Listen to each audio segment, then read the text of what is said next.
Personas que eran epilépticas, las que tenían crisis convulsivas. Eso quiere decir que si mi mamá hubiera nacido en la época de la Inquisición, pues ella ya hubiera muerto por ese instrumento, por el simple hecho de haber nacido con una condición, es decir, por haber nacido epiléptico. Si se fijan, el mango es extremadamente largo, porque cuando llegaba el verdugo a buscar esta silla, la silla de clavos producía más que nada un terror psicológico. Traían a las personas y les decían, ¿sabes qué? Te vamos a sentar ahí si no nos dices la verdad.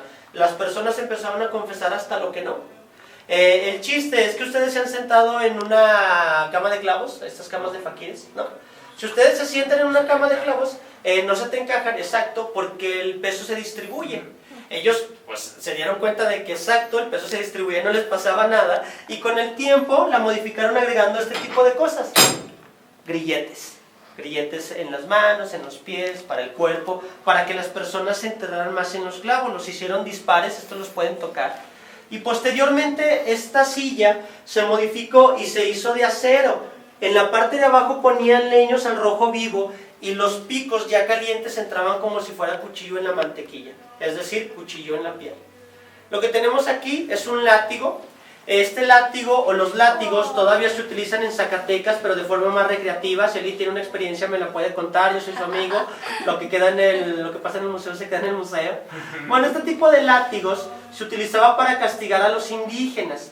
Cuando llega la Inquisición española aquí a México, ellos consideraban que los indígenas eran, por así decirlo, nuevos en la fe. ¿Y cómo iban a castigar a una persona si no tenía bien claro lo que era el concepto del pecado? A ellos nunca se les hizo pasar por estos instrumentos, simplemente se les castigaba. Es por eso que a nosotros de niños, pues nuestra mamá nos puso nuestros chanclazos y nuestros cinturonazos. Era como si regañaran a un niño, prácticamente. Bueno, ahora vamos a pasar a una sala libre. El visitado entran y lo primero que van a ver ustedes es una colección de 8 retablos de madera estofados en lámina de oro. Data del siglo XVIII, es estilo barroco, construida por los jesuitas. Cuando el INAH empieza a hacer estas remodelaciones, lo que encuentra son 47 momias, las momias más antiguas en México. De esas 47, 17 son niños. Se tenía la creencia de que las personas, mientras más cerca enterraran a sus familiares del atrio o de la iglesia, más rápido iban al cielo. Este servicio lo cobraban los dominicos a cantidades exorbitantes. Entonces los pobres, aparte de que las personas que eran muy ricas y no querían pagar, por así decirlo, por una muerte digna, se desnudaba, se colgaba la persona, posteriormente había una fractura de las cervicales, y ya una vez muerto la persona, todos los esfínteres se relajan y el cuerpo saca todo lo que tenía adentro. Este era un tipo de humillación más que nada para la familia y para el apellido de la persona que era enjuiciada. El aparato que tenemos ahí arriba, caballeros, por ustedes es la pregunta. Díganme dónde lo han visto. Si es en un bar o en un antro, no me digan, no cuenta. ¿Dónde lo han visto? Muñecas, ¿dónde lo han visto también? Exacto, una película. Piratas del Caribe, ¿ya la han visto? Sí, exacto. En ese tipo de películas. Estas jaulas de piratas, que así se llaman, se utilizaban para castigar a los piratas, que de hecho los piratas le robaban a la corona, que resulta que la corona pues, es católica. Lo que se hacía es que las personas se desnudaban, se subían a este tipo de jaulas, se exhibían en las plazas públicas y no se sacaba la persona hasta que el último hueso no cayera de esta jaula.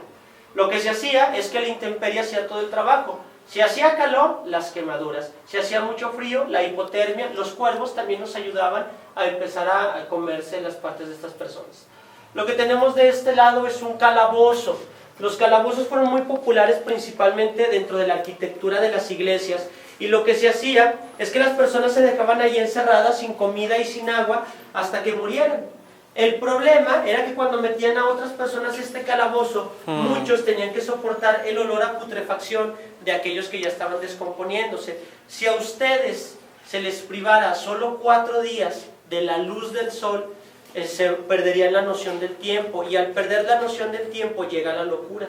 En este tipo de calabozos se llegó a ver canibalismo, violaciones y una infinidad de cosas porque la gente en verdad perdía los estribos. Este aparato lo voy a dejar al final, hay una explicación curiosa de esto. Y lo que tenemos aquí es una bruja, y era la forma en que se tenía para matar a las brujas que estaban embarazadas. Las personas se ponían en esta posición, se creía que al momento de morir el alma llegaba más rápido al infierno. Se ponía la mujer, se desnudaba, un inquisidor adelante, otro atrás, se utiliza una sierra de árbol y se empieza a cortar.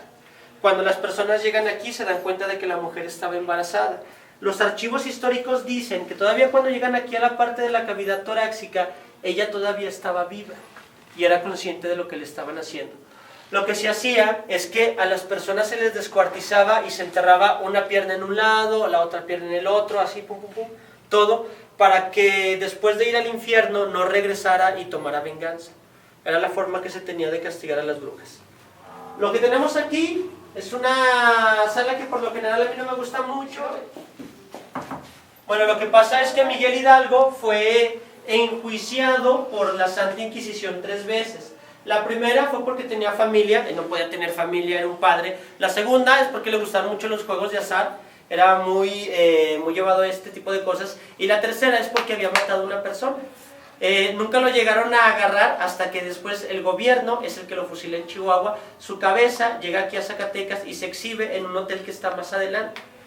Esto fue con intención de que se diera un golpe psicológico a este movimiento que estaba surgiendo, pero fue todo lo contrario, se levantaron mucho más en armas. Como les comentaba, el destino es algo curioso, La persona que inventó este instrumento lo hizo no con la finalidad de cortar cabezas, sino de cortar frutas como sandía o melones. A él nadie le dijo que años más adelante iba a encontrar el final de sus días en el mismo invento que él creó. Este invento, cuando él lo construye, después se le acusa de que había matado a su mujer. Él es puesto en este aparato, se deja caer esta lámina, esta cuchilla, y la persona muere. Después encuentran a la mujer, lo que pasa es que ella se había ido con otra persona. En compensación, se le pone el nombre de su inventor, Joseph Guillotin, la guillotina. Este aparato fue muy famoso en la época de la Revolución Francesa. Pero bueno, amigos, espero que hayan disfrutado muchísimo el recorrido. Mi nombre es Beto, ha sido un placer para mí acompañarlos.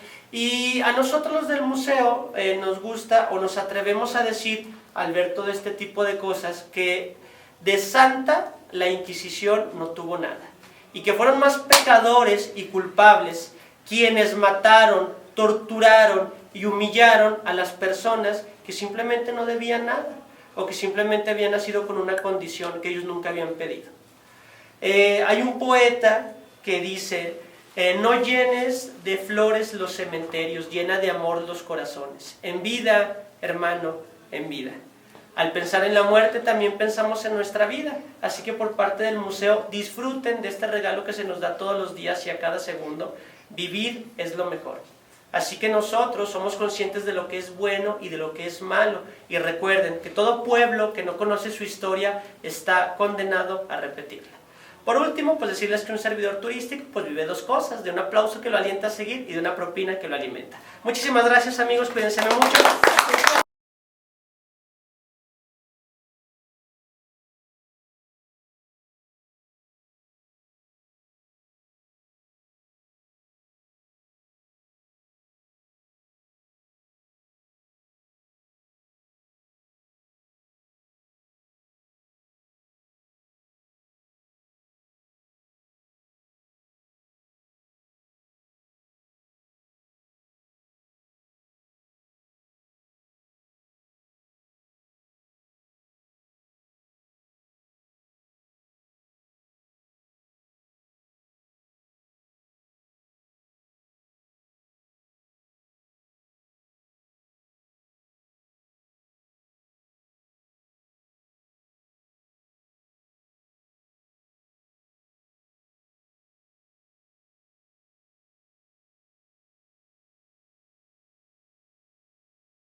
No sabemos por qué. Pues aquí se llegaron a ocurrir muchas cosas. De hecho, si te metes a YouTube, hay un programa que se llama Extra Normal, chécalo, y hay una investigación que hicieron aquí en el museo.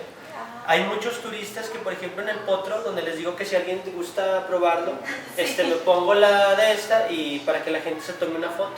Cuando los turistas ven las fotos se dan cuenta de que hay personas atrás de ellos, figuras, cosas así. Pero mira, a mí, que yo te diga que me ha pasado a mí algo, pues no podría asegúratelo, pero todos los compañeros de abajo tienen una de historias que olvídate.